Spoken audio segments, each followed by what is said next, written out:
Genial, muy bien. Muy buenas noches con todos. Les saluda Jorge Sobero, supervisor comercial de la Escuela de Posgrado de la Universidad Continental.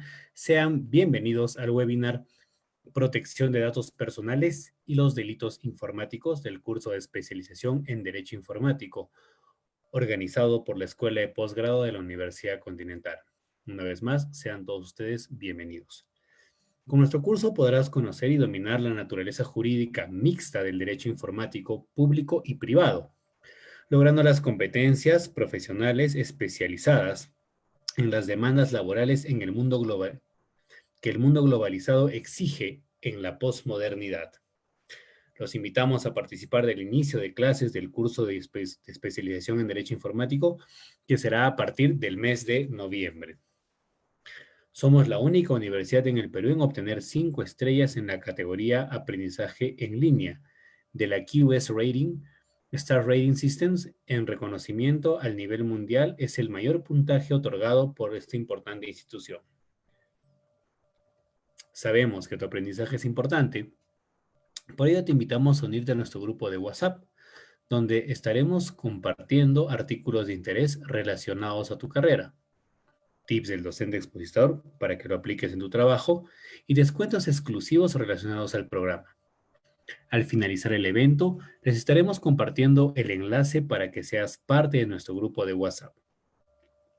Aprovecho también para mencionar que el presente evento se está transmitiendo, como le dije hace un momento, en vivo vía Zoom y a través de nuestra cuenta de Facebook de la Escuela de Posgrado de la Universidad Continental. Este evento tiene una constancia. Les recuerdo que podrán acceder a esta constancia de participación respondiendo a una breve encuesta al finalizar. La dinámica que vamos a seguir esta noche será la siguiente. Contaremos con la exposición de Daniel Peña Ladrín por un lapso de 40 minutos y posteriormente daremos pase a la ronda de preguntas, las cuales podrán realizar en el chat.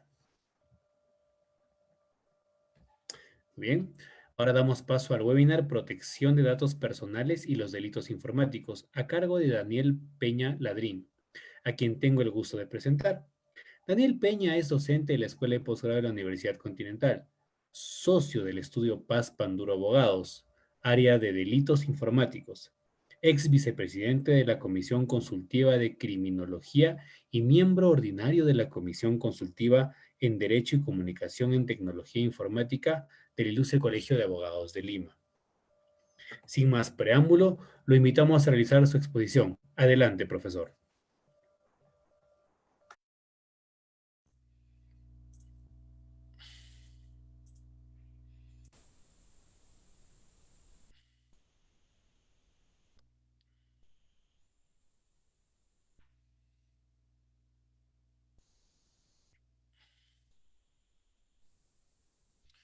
Ante todo, muy buenas noches, estimados participantes de este webinar, hoy viernes 9 de octubre de 2020, que está organizando la Escuela de Posgrado de la Universidad Continental, titulado La protección de datos personales y los delitos informáticos. A nombre de la Escuela de Posgrado, reciban nuestro atento saludo y los felicito por haber tenido la iniciativa de participar en estos temas disruptivos que hoy día ya no es una opción, sino una obligación para todo estudiante y profesional del siglo XXI.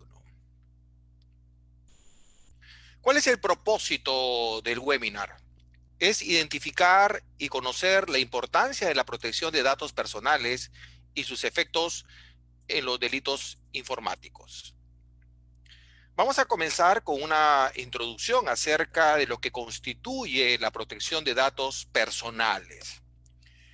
Desde el prisma de la protección de datos personales, en los últimos 10 años, se ha visto un progreso legal considerable en esta materia en la región.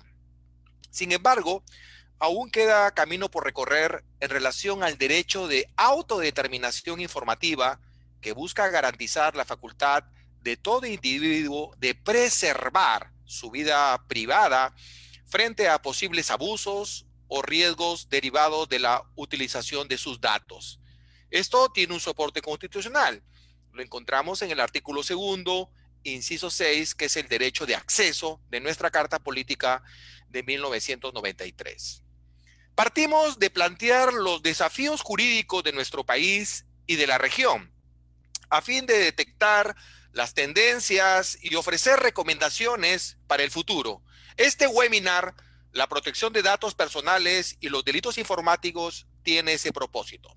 Ahora, si miramos retrospectivamente alrededor de los últimos 10 años en la protección de datos, hemos visto un progreso legal considerable en la concesión de control de los usuarios sobre sus vidas personales.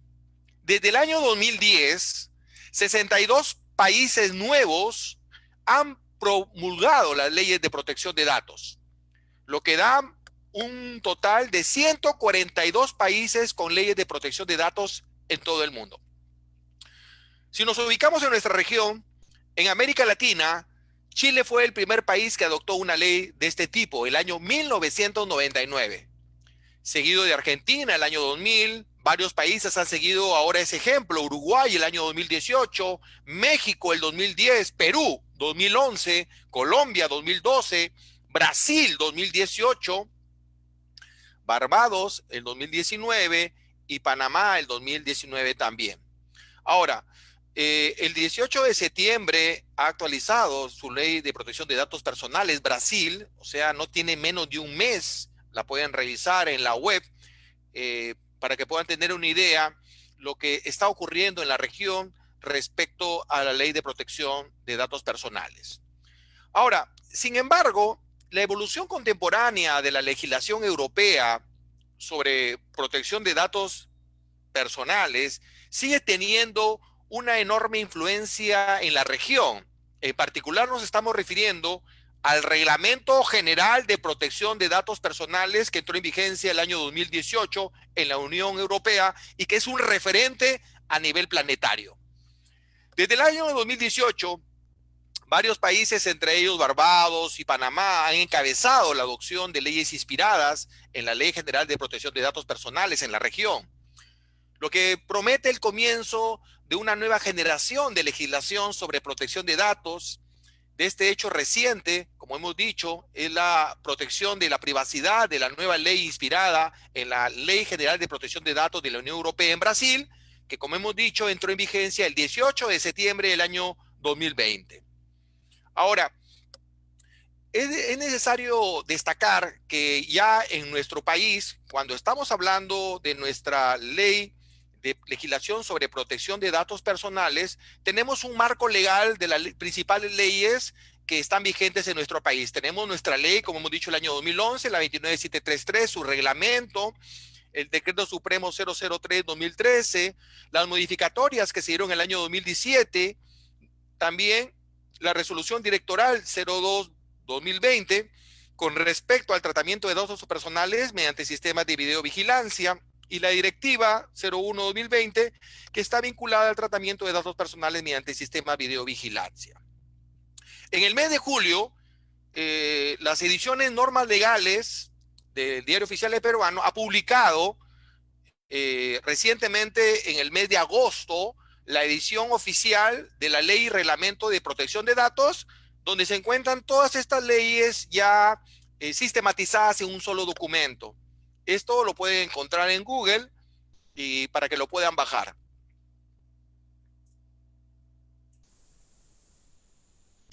Ahora, aquí surge la primera pregunta. ¿Por qué proteger los datos personales? Fíjense, la protección de datos personales es un derecho fundamental que le permite a toda persona preservar su intimidad y la de su familia frente a cualquier tratamiento desproporcionado, abusivo o irregular de sus datos personales. En la actualidad, diversas actividades cotidianas, por ejemplo, asistir a una feria inmobiliaria, descargar una app, participar en una red social, realizar compras por la web, solicitar un crédito bancario, entre otras muchísimas actividades cotidianas, implican la entrega de datos personales, por lo que resulta necesario darle un mínimo de protección. Hemos dicho, la constitución política de nuestro país cautela los datos personales a través del derecho fundamental de la autodeterminación informativa que aparece en nuestro inciso 6 del artículo 2. Ahora bien, hay que señalar que cuando nosotros hablamos de los datos personales, nosotros tenemos dos caminos, un camino judicial, un camino administrativo para poder ejercer nuestros derechos. También debemos nosotros señalar que cuando hablamos de datos personales, son todos aquella información o dato que nos permite identificar a una persona, ya sea natural o lo hace identificable. Esos datos personales tenemos, por ejemplo, el nombre, la imagen, la voz, el documento nacional de identidad, el pasaporte, la firma, el domicilio, el correo electrónico, la huella dactilar, entre otros. De otro lado, tenemos cuando esta información está estrechamente vinculada a la intimidad de la persona, es decir, los datos personales serán datos sensibles, se consideran datos sensibles, por ejemplo, los datos biométricos. Hoy día que hablamos de la identidad digital, el origen racial y étnico, los ingresos económicos, las opiniones por convicciones políticas, la religión, la afiliación sindical y toda información que esté relacionada a la salud o a la orientación sexual. Hemos dicho que nuestra Carta Política de 1994 lo reconoce en su artículo 2, inciso 6. Ahora, ¿cuáles son los principios que guían el uso de los datos personales? Esos principios tenemos, por ejemplo, el principio de legalidad. El tratamiento de los datos personales debe realizarse conforme a los requisitos y disposiciones establecidas en la ley. Segundo, consentimiento. Se requiere autorización del titular para realizar el tratamiento de sus datos personales. Tercero, finalidad. Los datos personales deben ser recopilados y tratados solo para una finalidad determinada y lícita. Cuarto, proporcionalidad. El tratamiento de los datos personales debe ser conforme a su finalidad, evitando cualquier exceso. Calidad. Los datos personales que vayan a ser tratados deben ser veraces, exactos y actualizados. Disposición del recurso. Deben existir vías administrativas y jurisdiccionales para que los titulares de los datos personales puedan reclamar frente a algún tratamiento irregular. Nivel de protección adecuado. En el flujo transfronterizo de datos personales se debe garantizar un mínimo de nivel de protección y seguridad. El titular del banco de datos personales y el encargado del tratamiento deben brindar seguridad y protección a los datos que administran y tratan. Ahora, ¿en qué consiste el tratamiento de datos personales? En cualquier operación o proceso automatizado o manual que se realiza sobre los datos personales, tales como la recopilación, grabación, registro, almacenamiento, conservación, uso, consulta, transferencia, modificación, supresión, bloqueo, entre otros. Aquí hay que establecer que el consentimiento para el tratamiento de los datos personales es la autorización que debe brindar el titular para que sus datos puedan ser recopilados y tratados según la finalidad previamente informada. La autorización puede brindarse en forma verbal o escrita. No obstante, para el tratamiento de datos sensibles es indispensable el consentimiento por escrito. Hoy día hablamos de un consentimiento válido. Este consentimiento válido tiene que cumplir los siguientes requisitos. Tiene que ser informado, expreso, inequívoco y previo.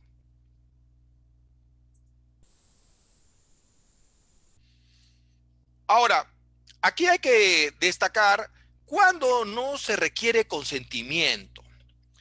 Miren, la ley 29733 y su reglamento de ley de protección de datos personales regula aquellos casos en los que no se requiere solicitar autorización al titular de los datos personales para su tratamiento, ¿Cuáles son esas excepciones del consentimiento? Primero, por ejemplo, cuando los datos personales son recopilados por entidades públicas para el cumplimiento de sus funciones. Por ejemplo, la Oficina de Normalización Previsional recopila datos de sus aportantes para cumplir con el pago de una pensión de jubilación conforme a ley. También cuando los datos personales se encuentran contenidos en fuentes accesibles al público. Por ejemplo, el portal de transparencia estándar de una entidad pública contiene datos, nombre, DNI de las personas que mantienen reuniones de trabajo con diversos funcionarios. También se hace tratamiento de datos personales relativas a la solvencia patrimonial o al crédito. Por ejemplo, las entidades financieras tienen acceso a datos personales relativos a la solvencia patrimonial o de crédito de sus clientes para analizar la prestación de sus servicios. Creo que a más de uno todos los días nos llaman estas entidades financieras para ofrecernos préstamos y ustedes dirán, ¿de dónde sale toda esa información? Precisamente por la excepción que contempla la ley y reglamento de protección de datos personales. También los datos personales son necesarios para la preparación, celebración y ejecución de un contrato en que el titular de los datos personales es parte. Por ejemplo, para comprar un inmueble se firmará un contrato entre la constructora y el particular, el cual debe consignar los datos personales que permite identificar plenamente al comprador. También se hace tratamiento de datos personales de salud en circunstancias de emergencias para prevenir, diagnosticar y tratar al titular en los centros de salud y por los profesionales de salud, observando evidentemente el secreto profesional. Por ejemplo, el médico que atiende a personas afectadas por un accidente de tránsito debe acceder a la información de su salud sin autorización a efectos de realizar los trámites y también los tratamientos necesarios para poder salvaguardar su vida. También se hace tratamiento de datos de los miembros de entidades sin fines de lucro cuya finalidad sea política, religiosa o sindical, siempre que se circunscriba a sus actividades y que no sean transferidos sin su consentimiento. Por ejemplo, la recopilación de datos de trabajadores adscritos a un sindicato que permita la realización de sus actividades propias. También hay una excepción si se hubiera aplicado un procedimiento de anonimización o disociación. La anonimización es cuando los datos personales son suprimidos de manera permanente. En cambio, la disociación es cuando esta supresión puede ser reversible. Por ejemplo, la Autoridad Nacional de Protección de Datos Personales publica los informes y consultas que emite en el ejercicio de sus funciones, para lo cual tacha los nombres y domicilio de las personas que intervienen en el procedimiento. También otra sección es en el tratamiento de datos personales resulta necesario para salvaguardar intereses propios del titular. Por ejemplo, ante la desaparición de una persona, las autoridades policiales tratan de publicar sus datos personales para facilitar su ubicación. Por ejemplo, hace una semana en la ciudad de Piura, donde yo soy origen, una señorita había desaparecido y su nombre aparecía por las redes sociales para tratarla de ubicar. Por suerte apareció la señorita sana y salva. Sin embargo, sus datos personales evidentemente se encuentran en las redes sociales. También cuando los datos personales son tratados para prevenir el lavado de activos, el financiamiento del terrorismo u otros delitos por mandato legal. Por ejemplo, las investigaciones iniciadas por el Ministerio Público como titular de la acción penal por la presunta comisión del delito de lavado de activos sin que requerir el consentimiento de los investigados. También cuando las empresas obligadas a informar a la unidad de inteligencia financiera deben brindar informaciones de sus clientes para prevenir el lavado de activos y el financiamiento del terrorismo. Por ejemplo, las empresas del sistema financiero y sistema de seguros, la bolsa de valores, las cooperativas de ahorro y crédito y otros sujetos obligados comparten información de sus clientes con fines preventivos. También el tratamiento de datos se realiza en virtud del derecho fundamental de la libertad de información. Por ejemplo, todos los días leemos en la prensa, ya sea por medios electrónicos o físicos, los medios de comunicación publican noticias de interés relacionados a la coyuntura política o social, brindando datos personales de personas involucradas en hechos noticiosos.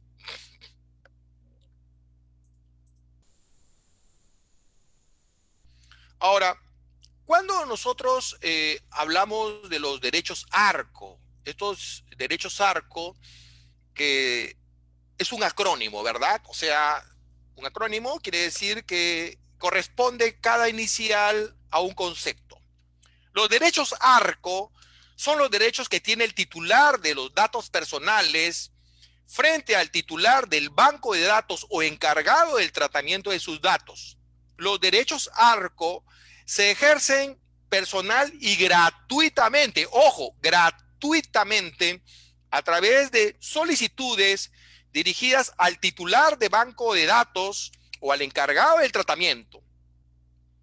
Estos derechos, tenemos por ejemplo el derecho de acceso. Toda persona tiene derecho a conocer qué información sobre sí misma ha sido almacenada en un banco de datos, ya sea público o privado, cómo y por qué fue recuperada, así como las transferencias realizadas o las que se prevén realizar. También tiene el derecho de rectificación. Toda persona tiene derecho a solicitar la modificación de los datos que fueron recopilados errónea, incompleta, inexacta, desactualizada o falsamente en banco de datos, ya sea público o privado. A su vez, permite la actuación e inclusión de nuevos datos personales. Cancelación. Toda persona puede requerir la cancelación o supresión de sus datos cuando ya no cumplan una finalidad, cuando se haya revocado el consentimiento o haya transcurrido el plazo para su tratamiento. Oposición.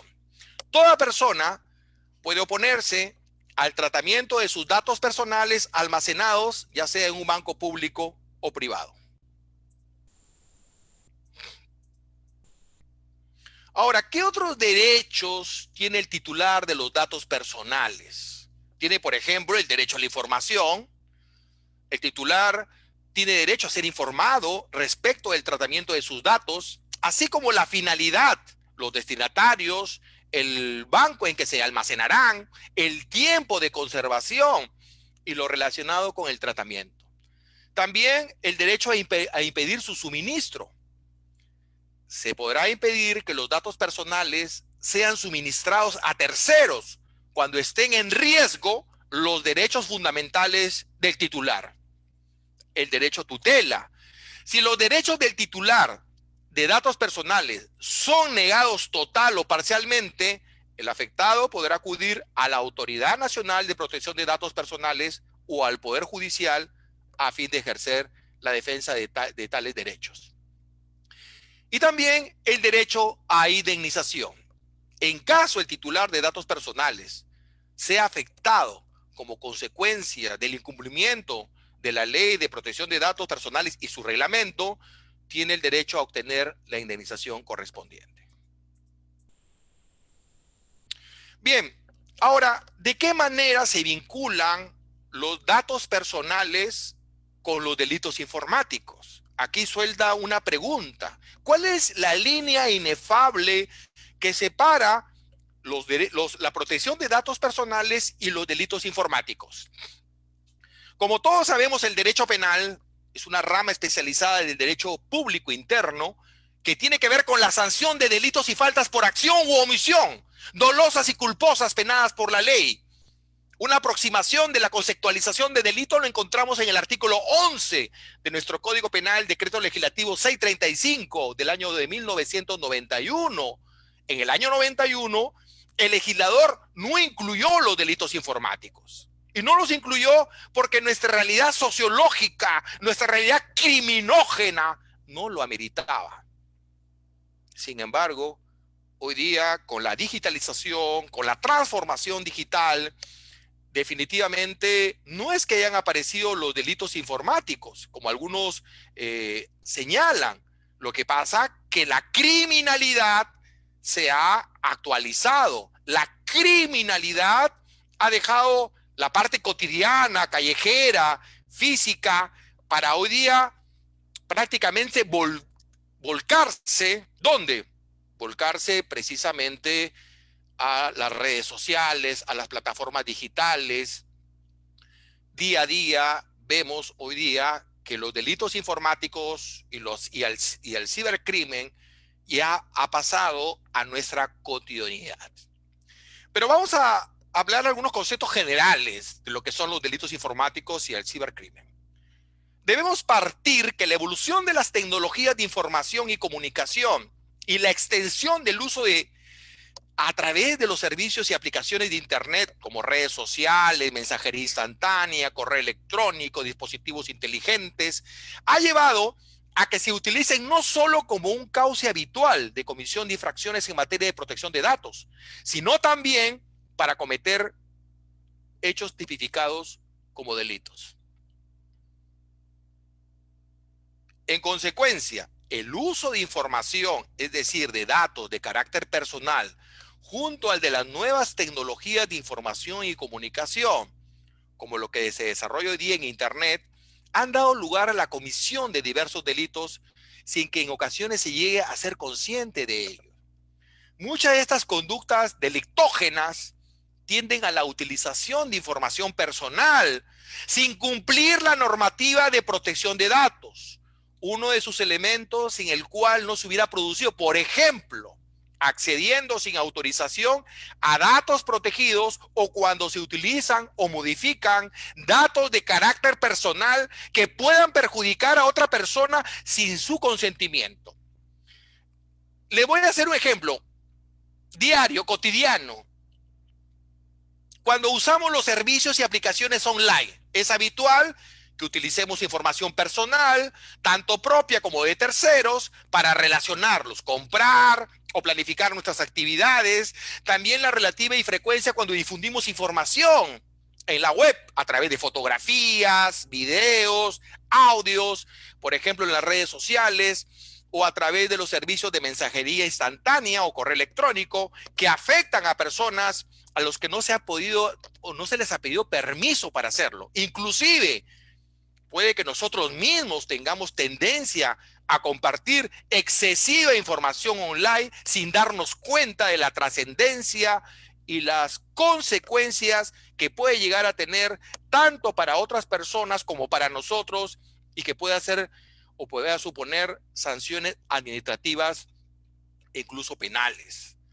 Y así se pueden cometer delitos, por ejemplo, cuando instalamos en el móvil de otra persona cualquier programa que permita poder mantener controlado y vigilado el móvil, cuando publicamos sin autorización del interesado fotos, videos, audios íntimos de otra persona en la web, lo que se conoce con el nombre de pornovenganza, que ya se encuentra en nuestro catálogo penal con el decreto legislativo 1410 del año 2018, cuando se facilitan a terceros datos de personas que se han obtenido de registros oficiales a los que se tiene acceso restringido, cuando se accede a información personal de terceros, por ejemplo, historiales médicos, ahora con el tema del COVID-19, aprovechándose para ello de la posición o condición que se ocupa, etcétera. Bien, ahora vamos a comentar un poco acerca del análisis de los delitos informáticos. No podemos continuar el webinar sin abordar las diferencias entre concepto de cibercrimen y ciberdelincuencia, o lo que sería lo mismo entre delitos informáticos y cibercrimen, conceptos que normalmente son utilizados como sinónimos, pero que para fines académicos y doctrinarios tienen diferencias, que nos parece aquí el momento adecuado para señalarlas. La principal diferencia radica en la organización del delito. Vale decir, cuando nos referimos a delitos informáticos, delincuencia informática o ciberdelincuencia, nos referimos a aquellos delitos que ocurren a diario, tipificados penalmente, pero que ocurren de forma independiente o individual, sin encontrar elementos o indicios que nos permitan observar una organización, irregularidad en la comisión de sí mismo.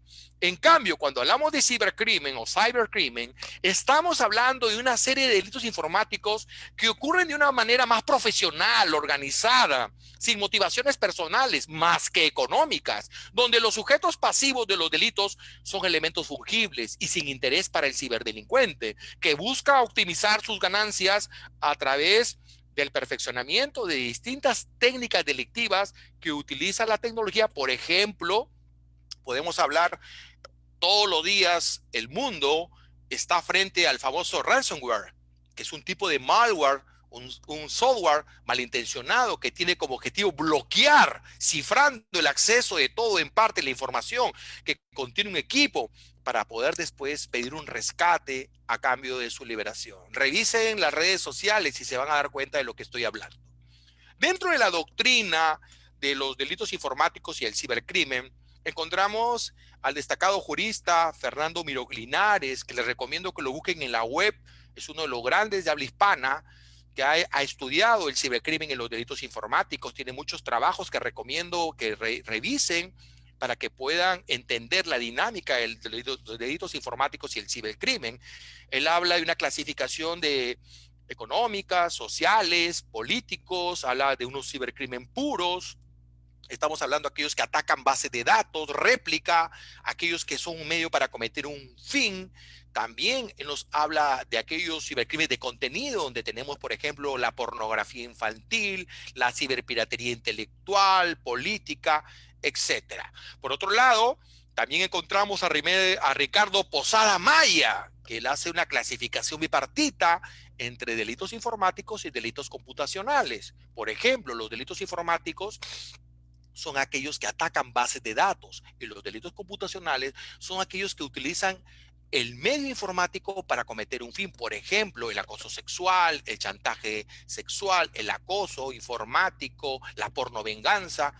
Por ejemplo, los delitos que se incorporaron al Código Penal mediante el decreto legislativo 1410. Y aprovecho también para decirles que ya está a la venta este libro que he publicado recientemente en la prestigiosa editorial nacional, el Instituto Pacífico, donde yo por primera vez se aborda en el Perú el stalker y el ciberstalker, el acoso informático, uno de los temas que tiene mayor recurrencia delictógena en nuestra realidad. Ahora, el Perú, el legislador del Código Penal de 1991, pretendió hacer frente a este problema desde una visión patrimonialista, incorporando los delitos que estén acordes a la nueva forma de criminalidad informática. Y lo incorporó en el inciso 3 del artículo 186, lo que se denominaba el hurto informático. Evidentemente, dice, si ustedes revisan su Código Penal, el artículo 186 aparece derogado. Ahí se regularon supuestos respecto a lo que significaba el delito informático, porque lo vinculaba solamente al ámbito patrimonial. Luego, con el Internet, se dio cuenta de que no solamente era el aspecto patrimonial, ¿no?, sino que el delito informático era pluriofensivo. La primera legislación que se dio en nuestro país sobre los delitos informáticos fue el año 2000, donde se incorporaron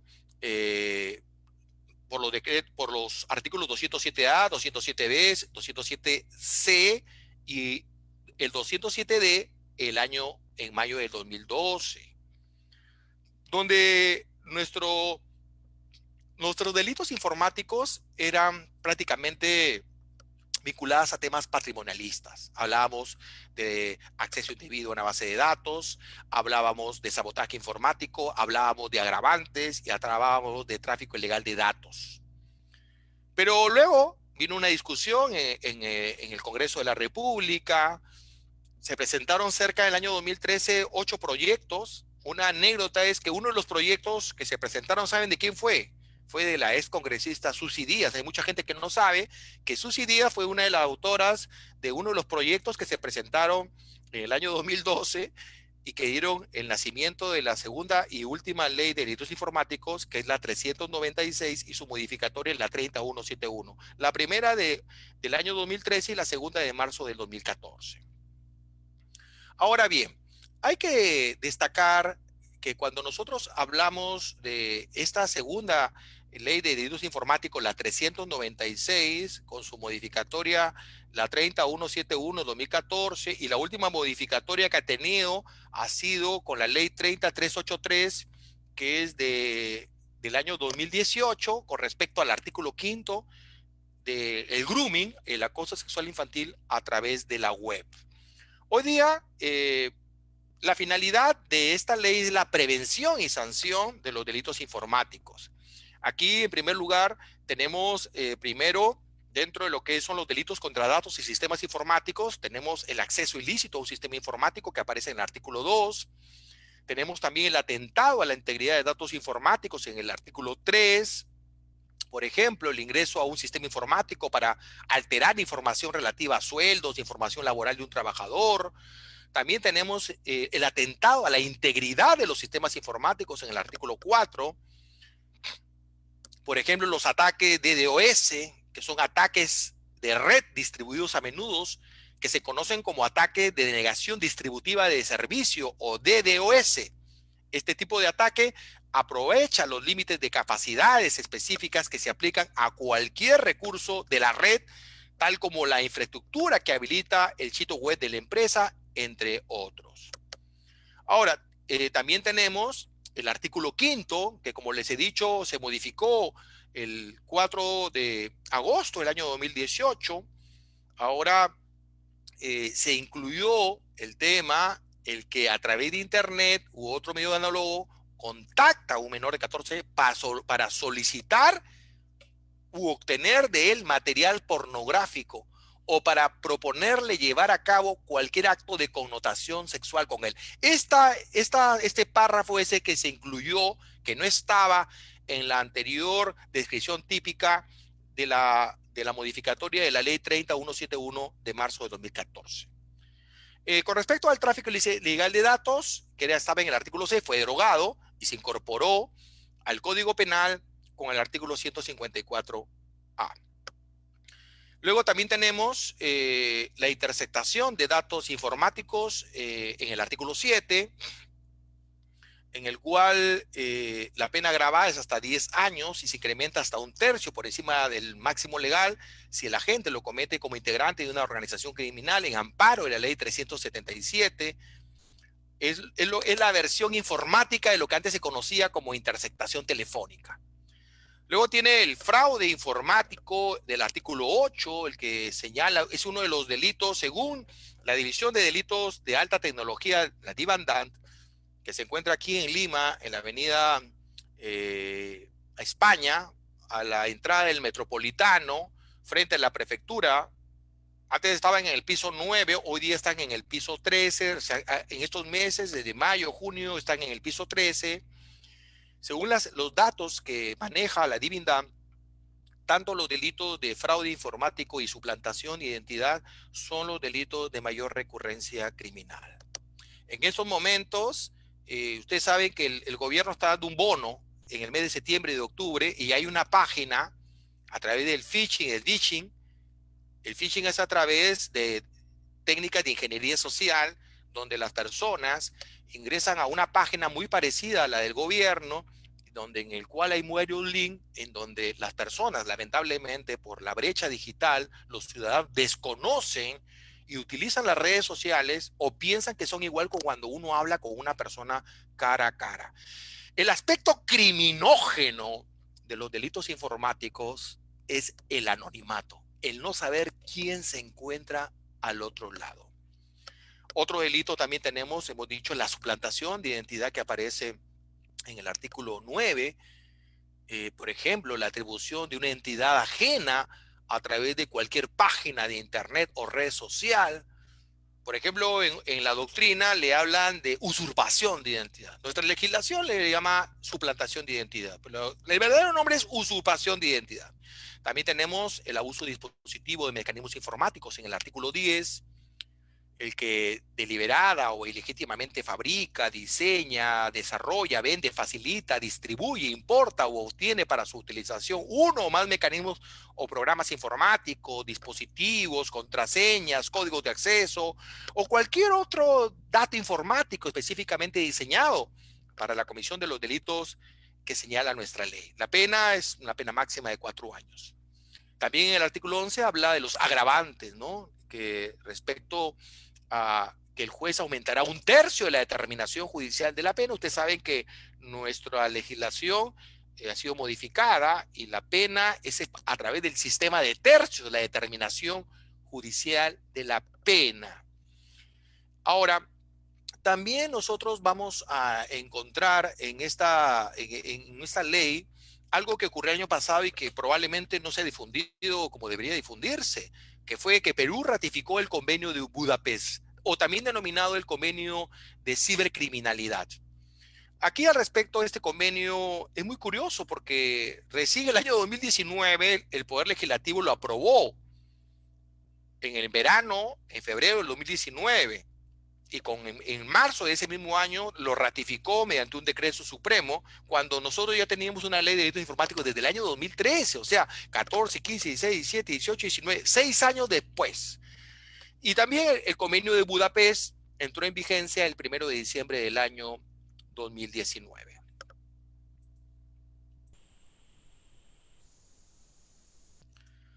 Ahora, este convenio de Budapest, en primer lugar, tiene que ver con ejes esenciales como las modalidades de las distintas modalidades de criminalidad informática, normas procesales, normas de cooperación internacional con respecto a la persecución del delito, y que precisamente ha hecho las declaraciones vinculadas a lo que significa hoy por hoy el haber ratificado este convenio de Budapest.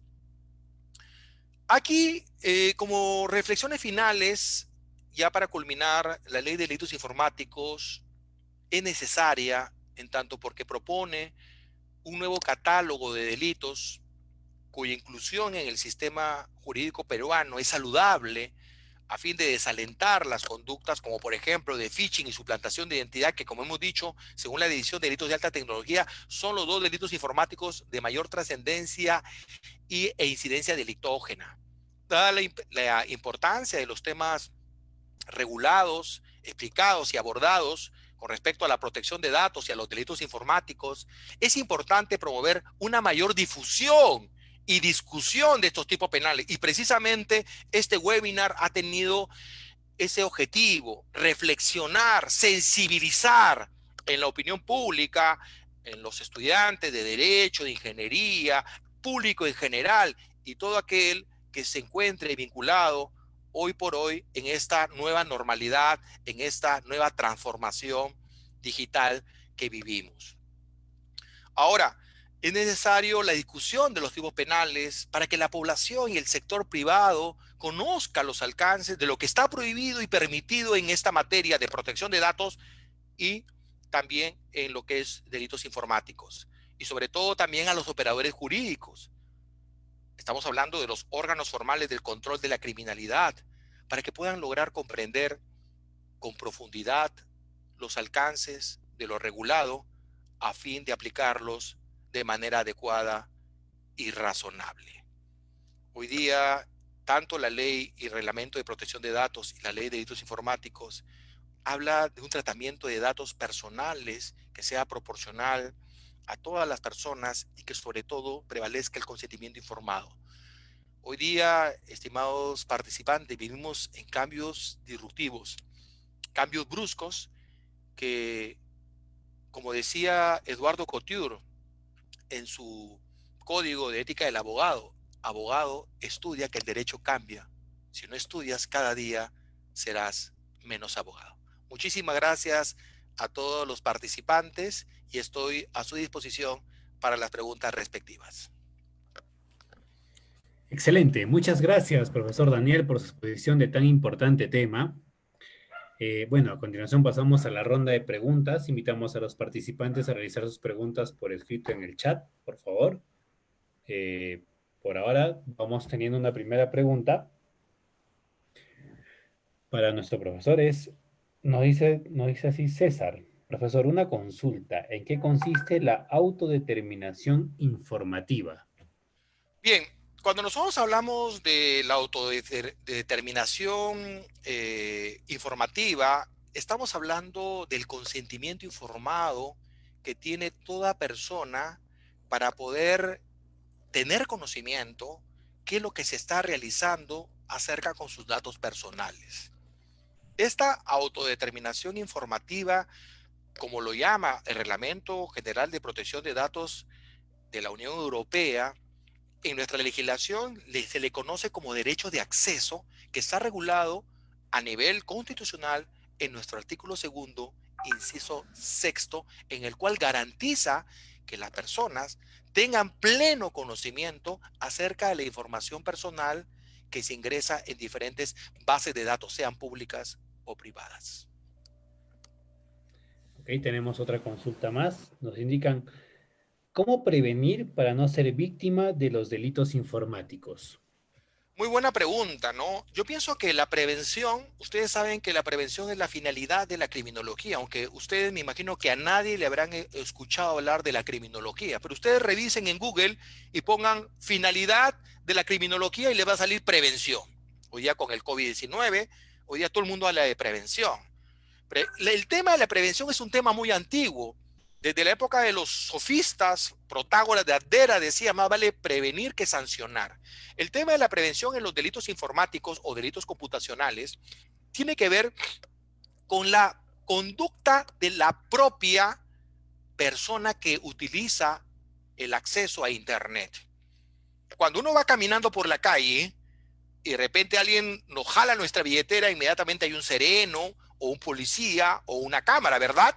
Pero a nivel de la web, ¿quién está? ¿Quién nos puede ayudar?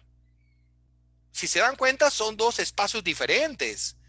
Entonces, la teoría de las actividades cotidianas del doctor Choi, que es la teoría que tiene mayor vigencia hoy y en el mundo, para poder explicar cómo es la dinámica de cómo nosotros nos generamos vulnerables.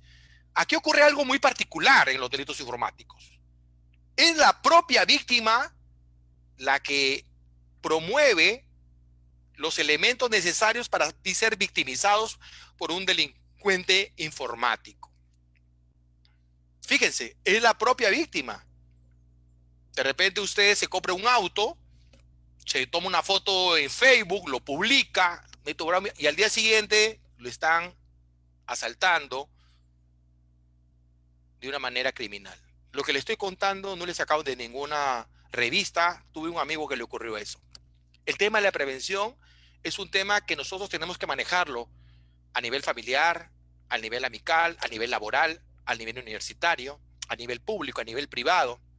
Pero eso dependerá de la conducta de la persona que tiene en las redes sociales. Por ejemplo, tu abuelo tiene Facebook, no tiene Facebook. Tu abuelo usa las redes sociales, no. Por lo tanto, ¿él va a ser víctima de un delito informático? No, porque él no se encuentra en el ciberespacio. Pero tú, que eres una persona joven, por motivos laborales, amicales, nos encontramos cotidianamente vinculados a las redes sociales. El tema de las contraseñas, mucho tiene que ver con el tema de ingeniería social, las técnicas de ingeniería social que los ciberdelincuentes utilizan, muy sofisticadas para engañar, para engatusar, para hacernos errar frente a conductas. Por eso que cuando hablamos de la prevención es diferente para cada tipo de persona. Para un universitario, para una ama de casa, para un anciano, para un niño. Hoy día hay hasta aplicaciones, por ejemplo, hay aplicaciones en el cual yo le doy un correo a mi hija para que es menor de edad, para que investigue y estudie. Sin embargo, yo tengo acceso a ese correo. Yo sé con quiénes se comunica, de qué manera yo puedo arbitrar esa conducta. Muchas gracias. Otra consulta más. A ver, nos consulta Javier Rojas Muñoz. ¿Considera Ah, que la Divindad, División de Investigación de Delitos de Alta Tecnología, tiene los recursos necesarios para convertir los fraudes informáticos? fíjese, la divindad nació el año 2005, o sea, tiene 15 años. Y usted pregúntele a algún ciudadano por la calle si sabe qué es la divindad. Yo creo que la respuesta es obvia, ¿no? Lamentablemente, las investigaciones de delitos informáticos se han centralizado en las provincias, en el norte, en el sur. Todavía no está implementada esta policía especializada, o también llamada la patrulla digital. En estos 15 años, recién en estos últimos 7 meses, la Divindad ya aparece en los medios de comunicación por la transformación digital y la digitalización, pero lamentablemente todavía está muy lejos de poder realmente cubrir las cifras de la criminalidad. Cuando hablamos de las cifras de la criminalidad, hablamos de una cifra, las cifras oscuras. Las cifras oscuras está clasificada en lo que es la cifra negra, que son los delitos no denunciados. Es decir, hay una data negra que nadie sabe de la comisión de esos delitos. Y por otro lado hay una cifra oculta, que la gente no sabe que esas conductas constituyen delitos informáticos o delitos computacionales. Para la policía digital se necesita capacitación, logística, implementación, inversión. En el Congreso, en el Congreso que se disolvió el año pasado, se quedó un proyecto para que se crearan las fiscalías informáticas. Yo creo que esas fiscalías informáticas tendrán que nacer ineludiblemente en el próximo lustro. ¿Y por qué? Porque con el advenimiento y el crecimiento de la criminalidad informática, el Estado tendrá que crear las futuras fiscalías especializadas en delitos informáticos y computacionales, así como los hay delitos de fiscalías anticorrupción. Así que ustedes, en la mayoría del auditorio, son jóvenes, tienen que meterse al tema de los delitos informáticos, porque ese será probablemente su futuro trabajo, tanto en el sector público como en el sector privado. Bien, finalmente una de las preguntas más, porque nos pasaríamos toda la noche respondiendo preguntas. ¿Cuáles son las mejores prácticas que pueden hacer los entes privados para garantizar la protección de los datos personales, hablando que dentro de sus procesos hay tratamiento de estos? La información. Esto fracasa, la ley de protección de datos fracasa y el punto, digamos, el talón de Aquiles es el conocimiento informado. Lo que son temas de privacidad, que es cuando se refiere a datos personales, confidencialidad, cuando se refiere a otros datos que no precisamente son los datos personales. En nuestro país, el tema de protección de datos todavía sigue siendo una quimera, dado cuenta por, como todos sabemos, por la informalidad. Ahora con el COVID-19 se desnudaron los problemas estructurales. Todos sabemos que en nuestra economía cerca del 27% solamente es formal, el resto es informal. Entonces, ¿de qué protección de datos personales hablamos? Hoy día entramos a Facebook, vemos gente que vende, compra, tiene sus páginas de Facebook. No hay garantía para poder manejar la protección de datos personales. Hoy día, el éxito de ello es un proceso. También le voy a decir algo más. Nuestra legislación de datos personales es una legislación que se quedó en el tiempo. Yo les decía en mi introducción que la Ley de Protección de Datos Personales de 2018 de la Unión Europea, nuestro país cuando se creó el año 2011 la Ley de Protección de Datos Personales, se inspiró en la ley anterior, en la ley del año 99. Es por eso que nosotros no estamos considerados en el convenio 108 de la Unión Europea, que es el convenio de protección de los datos personales. Necesitamos que nuestra ley de protección de datos personales se esté concordante con la ley, con el Reglamento General de Protección de Datos Personales de la Unión Europea, que es el bastión de la protección de datos a nivel global. Muchísimas gracias. Muy bien, muchas gracias, profesor Daniel.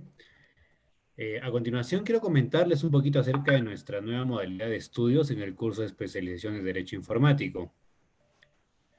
El curso es eminentemente teórico-práctico y tiene como propósito desarrollar en el participante la capacidad de interpretar el conjunto de normas jurídicas vinculadas a la actividad informática, permitiendo solucionar los conflictos que ocasiona el desarrollo de la tecnología y la información automatizada. El participante conocerá y dominará la naturaleza jurídica mixta del derecho informático, público y privado, logrando las competencias profesionales especializadas en las demandas laborales en el mundo globalizado exige en la posmodernidad, con el advenimiento disruptivo de las nuevas tecnologías de información y comunicación que gobiernan el planeta. Siguiente, por favor. El objetivo del programa es lograr la especialización de los participantes en el área de derecho informático. Las competencias específicas, o sea, los resultados que vamos a lograr, es comprender el contexto de la sociedad en la información y la transformación digital y los nuevos trabajos de los abogados. Dominar los fundamentos de la regulación peruana en torno a la protección de datos personales, conforme a la ley y reglamento vigente, la ley del reglamento anti-spam, análisis de la protección legal del software, derechos de autor, conforme al decreto legislativo 822, e identificar las ventajas y desventajas del comercio electrónico, contratación electrónica y delitos informáticos. Para ello, existen varias asignaturas alineadas a las competencias específicas, como son el derecho informático, jurídico, la ley y reglamento de protección de datos y ley de reglamento anti-spam, el decreto legislativo 822, la ley 30096 y sus modificatorias 30171 y modificatoria 30838. Siguiente. El plan de estudios, que se divide en 16 sesiones, un total de 80 horas lectivas. La sesión 1, Sociedad de la Información. Sesión 2, Nuevos trabajos para abogados. Sesión 3, Derecho informático. Sesión 4, Informática jurídica. Sesión 5, Ley de protección de datos personales. Sesión 6, Reglamento de protección de datos personales. Sesión 7, Ley anti-spam. Sesión 8, Decreto legislativo 1390. Siguiente, por favor. Sesión 9, protección legal del software. Sesión 10, contrato de software. Sesión 11, firma electrónica. Sesión 12, firma digital. Sesión 13, comercio electrónico. Sesión 14, contratación electrónica. Sesión 15, cibercriminología, delitos informáticos. Y sesión 16, evidencia digital. Siguiente, por favor. ¿Cuál es la certificación? Luego de aprobar todos los temas, se te otorgará el certificado del curso de especialización en Derecho Informático a nombre de la Escuela de Posgrado de la Universidad Continental. La modalidad de estudios, dada esta coyuntura, son clases a distancia en tiempo real y la duración serán de 80 horas lectivas. Como pueden visualizar, en la parte inferior derecha está el teléfono del asesor de capacitación para que los pueda orientar en todo lo que ustedes necesiten al respecto del programa. Muy bien. Nuestra experiencia en cifras. Tenemos más de 135,000 alumnos egresados de nuestros programas, 9 exministros de Estados como estudiantes, 22 ediciones de la maestría en Administración de Negocios, nuestro MBA, 64 ediciones de la maestría en Gerencia Pública, 208 ediciones del programa de especialización en contrataciones del Estado y 134 ediciones de maestrías. Es nuestra larga experiencia y por la cual los invitamos también a estudiar nuestro curso de especialización en Derecho Informático. Genial. Estamos compartiendo en estos momentos en el chat el enlace para el llenado de la encuesta. Una vez finalizada, podrán acceder a la constancia digital, la cual estará siendo enviada a sus correos junto con la grabación del evento. La entrega de la constancia será en 30 días posterior al evento. Asimismo, los invitamos a ser parte de nuestro grupo de WhatsApp, donde podrán acceder a artículos, tips del docentes y descuentos exclusivos. Estamos compartiendo el enlace por el chat. Para mayor información del curso de especialización en Derecho Informático, ingresen al enlace que estamos compartiendo en estos momentos en el chat. Estamos compartiendo. Estimado profesor Daniel Peña, lo invito a dar sus últimas palabras para finalizar el evento e invitar a nuestra concurrencia a participar en nuestro curso de especialización en Derecho Informático.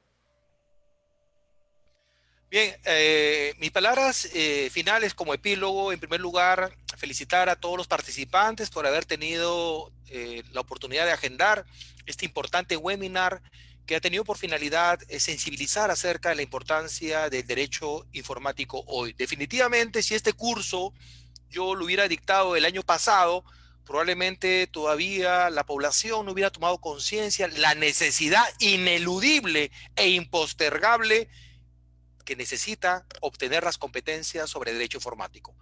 Lamentablemente, en la mayoría de universidades de nuestro país no existe el curso de derecho informático. Se lo digo, la primera escuela de derecho informático, el curso de derecho informático fue en la Universidad de Lima, el año 1993. El profesor fue Torres y Torres Lara, el extinto congresista de la República de la década de los 90.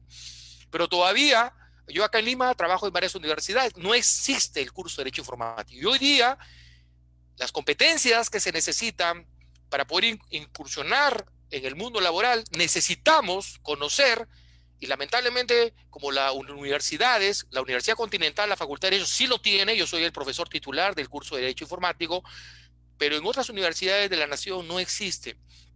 Sin embargo, el que no exista no significa que no lo requerimos. Hoy más que nunca, esta es una oportunidad para poder incursionar de una manera idónea al mundo de las nuevas tecnologías de información y comunicación, en este mundo disruptivo en el cual nosotros no lo hemos elegido, sino que estamos obligados a aprender. Muchísimas gracias. Soy el maestro en Derecho Penal, Peña Labrín Daniel Ernesto, licenciado en Derecho y en Sociología, maestro en Derecho Penal, y cuento con la segunda especialidad desde el año 2004 en Derecho Informático y Comercio Electrónico. Muchísimas gracias para todos ustedes y muy buenas noches, Perú. Bien, de esta manera damos por concluido nuestro webinar Protección de Datos Personales y los Delitos Informáticos. Agradecemos la participación de nuestro docente Daniel Peña y a todos ustedes que nos han seguido conectados por el Zoom y a través de las redes sociales. De parte de la Escuela de Posgrado de la Universidad Continental, les agradecemos por su participación, deseando que se encuentren con sus familias y que se cuiden bastante. Muchas gracias. Hasta la próxima.